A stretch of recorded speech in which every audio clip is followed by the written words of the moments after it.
Olá, começa agora mais um Conexão Alagoas, a sua revista eletrônica com muito jornalismo, educação, ciência, saúde, tecnologia e muito mais. E no programa de hoje eu tenho o prazer de receber Wagner Silva, ele que é coordenador do setor de psicologia do Hospital de Emergência do Agreste. Wagner, muito obrigado pela gentileza de aceitar o nosso convite. Seja bem-vindo ainda mais para falar de Setembro Amarelo, que é, sem dúvida nenhuma, uma iniciativa muito importante. Fico muito feliz de recebê-lo. Mauro, eu que agradeço o convite, é uma satisfação estar aqui com vocês. O que você pode contar para nós, Wagner, desse Setembro Amarelo, que é uma iniciativa extremamente relevante e que salva vidas, né? Exatamente. A gente sabe que o Setembro Amarelo tem a sua importância muito grande no que tange a importância da conscientização sobre a prevenção do suicídio. É uma campanha que é comemorada durante o mês de setembro, mas a gente sabe que é importante a gente pensar, refletir e problematizar essa temática todos os dias durante o ano todo. O que me chamou muito a atenção antes da nossa entrevista, eu fui pesquisar um pouco os dados, Wagner, o número de suicídios no Brasil, a estimativa é de 14 mil por ano. É um número que chama muito a atenção. Né? Exatamente, né?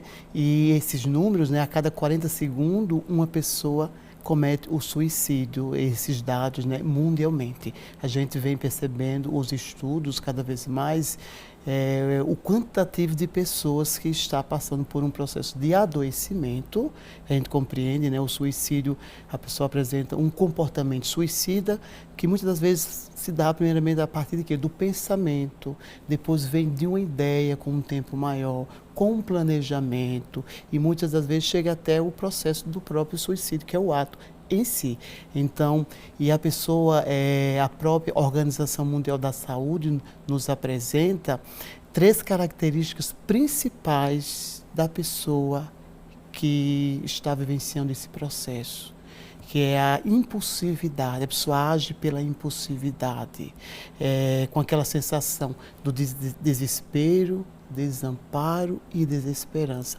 Uma outra característica é a ambivalência. A pessoa fica passando por aquele processo entre a vida e a morte. Por exemplo, lá no hospital nós recebemos constantemente, diariamente, pacientes em sofrimento psíquico que dão entrada por muitas das vezes por intoxicação exógena, enfim, são várias as formas que a pessoa dá entrada no hospital. E uma outra característica é o pensamento rígido, ou seja, aquela pessoa que tem a inflexibilidade com a vida. A gente sabe que diante da vida há situações que nós não temos o controle total da nossa existência. E tem um teórico, o Schneider, que ele diz assim: o suicídio é um ato definitivo para um problema temporário. Puxa vida. Ou seja, é óbvio que todos nós passamos por situações, por problemas, por dificuldades, e é necessário a gente buscar o quê? Tolerar a nossa existência. A gente sabe que o sofrimento faz parte da nossa existência. E é aquela pergunta que muitas vezes a gente é questionado: o que leva uma pessoa a praticar o suicídio? A pessoa tem tudo, tem família, tem trabalho, está em um relacionamento, tem dinheiro, mas muitas das vezes está passando por um processo de sofrimento. Como eu já falei, a questão uma das características. No fim, quando a pessoa quer matar, não é a vida, ela quer matar o que é a dor, o sofrimento que é intenso. Por isso que a campanha Setembro Amarelo é uma campanha importante para que possamos cada vez mais desmistificar, quebrar cada vez mais o tabu.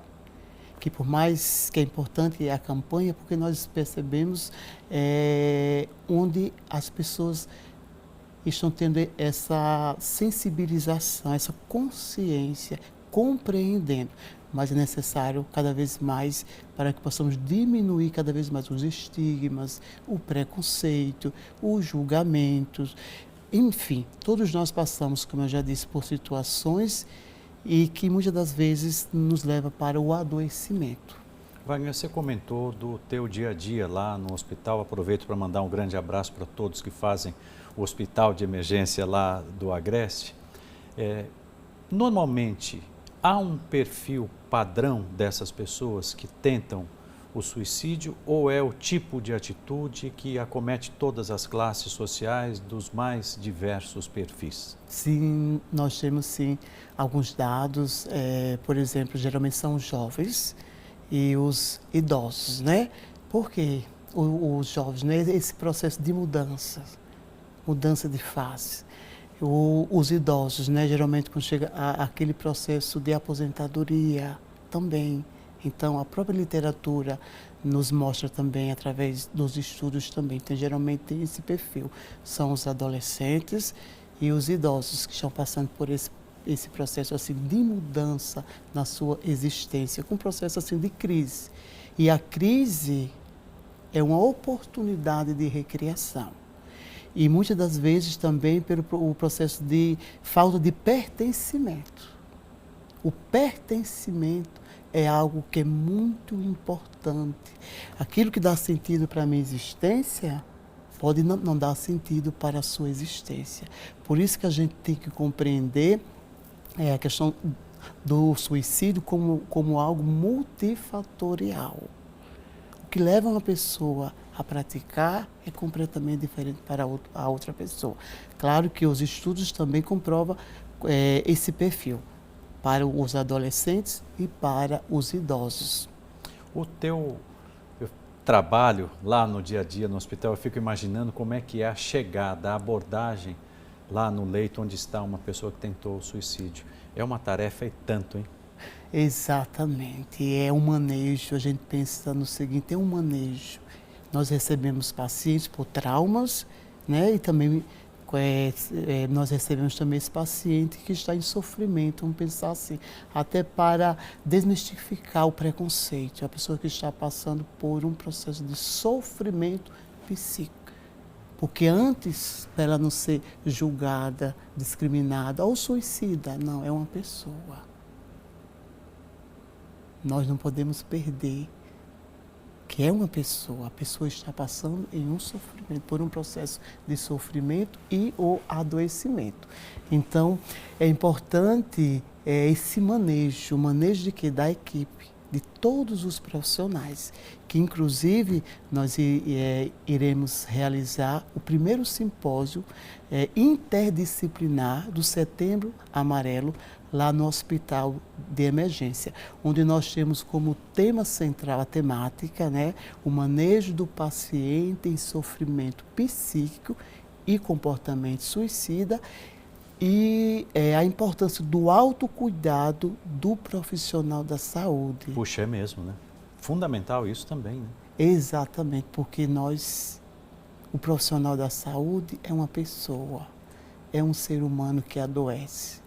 E nós estamos vivenciando e percebendo constantemente que, pelos dados, as pessoas estão em processo de adoecimento, sobretudo no que tange à saúde mental. Então, eu sempre faço aquela reflexão, quem cuida precisa ser cuidado. E o profissional da saúde, todo profissional, mas sobretudo da saúde, tem que se dar conta que ele é um ser humano, que ele tem que perceber o seu limite, ele tem que se dar conta da sua existência. E o nosso corpo, ele dá alguns sinais no que tange à saúde mental. Como é que você avalia no dia a dia lá da tua... Você tem pouca idade, mas muita experiência, né, Wagner? Vamos dizer assim. Como é que tem sido isso lá no teu dia a dia com os teus colegas profissionais lá do hospital? Isso tem piorado ao longo do tempo? Às vezes a pessoa entra num ritmo de trabalho que nem percebe que está com a saúde mental fragilizada? Sim, sim, sim. Então, diante dessa percepção, desse processo de se dar conta, onde nós, enquanto setores, pensamos juntos. Então, vamos possibilitar um momento de sensibilizar a equipe, aos profissionais, para que eles possam se perceber, possam se dar conta de que eles precisam do processo do autocuidado. Então, diante que a gente vê os casos do que tange ao esgotamento mental, né? Enfim, então diante dessa realidade que nós estamos percebendo constantemente, né? Resolvemos idealizar esse simpósio, onde teremos várias temáticas sobre a importância do autocuidado, práticas de autocuidado, né? No que tange a saúde integral como um todo. Eu fico imaginando o tamanho da tua satisfação de poder organizar algo que é tão relevante para a população que vocês assistem e também para aqueles que trabalham lá no hospital. É muito grande, né? Dá para ver pelo brilho nos teus olhos. Exatamente. Realmente, eu estou até emocionada assim, porque pensamos nos pacientes, primeiros pacientes. Por exemplo, a Maria é um exemplo. A Maria que chega, né, em um processo de adoecimento. Ao lado desse paciente, muitas vezes tem um outro paciente que deu entrada por trauma. Ou seja, enquanto tem aquela pessoa que está tentando, buscando ajuda para a sua vida, teve aquele outro que deu entrada, vamos pensar, por tentativa de suicídio. Muitas vezes a equipe pode até perceber, enquanto essa pessoa está aqui atrás de viver, buscando a vida, a recuperação, o outro chegou porque quis. Mas a gente tem que compreender sem julgamento. A gente tem que se dar conta que o outro agiu possivelmente por um processo pela impulsividade. Então, tal impulsividade entre a vida e a morte, a partir da sensação de desespero, de desamparo e desesperança, essa pessoa tem o direito de ser acolhida, de ser respeitada, de validar o sofrimento, que para mim pode ser besteira. Tem como a gente dimensionar o sofrimento? Nós não temos. Então a gente sabe que por trás de todo esse contexto, né, existe um sofrimento. E é comprovado que quando a pessoa chega a praticar o suicídio, o ato em si, ela não quer tirar a vida, mas a dor que é crônica. Por isso que é importante a gente buscar ajuda. E o fato de buscar ajuda não significa que a gente está sendo inferior. A gente percebe que ainda tem muitas pessoas que têm preconceito no que tange ao acompanhamento psicológico. Sim. Eu não vou para o psicólogo. Sempre quando eu faço palestras, grupos, enfim, eu sempre busco fazer a compreensão e buscar desmistificar a compreensão do próprio psicólogo ou de outros profissionais da saúde também. Então, é importante a gente se dar conta que nós somos pessoas, que nós somos seres humanos, nós estamos em processo de vulnerabilidade. Entretanto, também é importante a gente perceber as nossas potencialidades, as nossas qualidades. Então, voltando no que tange ao simpósio, é uma satisfação muito grande, porque pensamos o seguinte, Mauro, vamos possibilitar a reflexão do manejo interdisciplinar de todos os profissionais. Quando o paciente chega no hospital, não é da psicologia, não é do serviço social, não é do médico, é de toda a equipe. Desde o acolhimento até a saída alta. Então o paciente precisa desse cuidado, o profissional precisa desse manejo. E a outra temática é pensando nos profissionais da saúde, tendo em vista o quantitativo alto, né, de pessoas em adoecimento, em sofrimento, em transtornos mentais. Wagner, a gente vai fazer uma pausa agora para um rápido intervalo e na volta ainda tem muita coisa para a gente conversar sobre Setembro Amarelo, saúde mental de uma forma geral, que eu acho fundamental, e os sinais que essas pessoas podem dar, a gente tem que alertar o nosso telespectador. Então vamos fazer o seguinte, um rápido intervalo e eu volto já já com essa conversa muito relevante com Wagner Silva, ele que é coordenador do setor de psicologia do Hospital de Emergência do Agreste. Eu volto em instantes.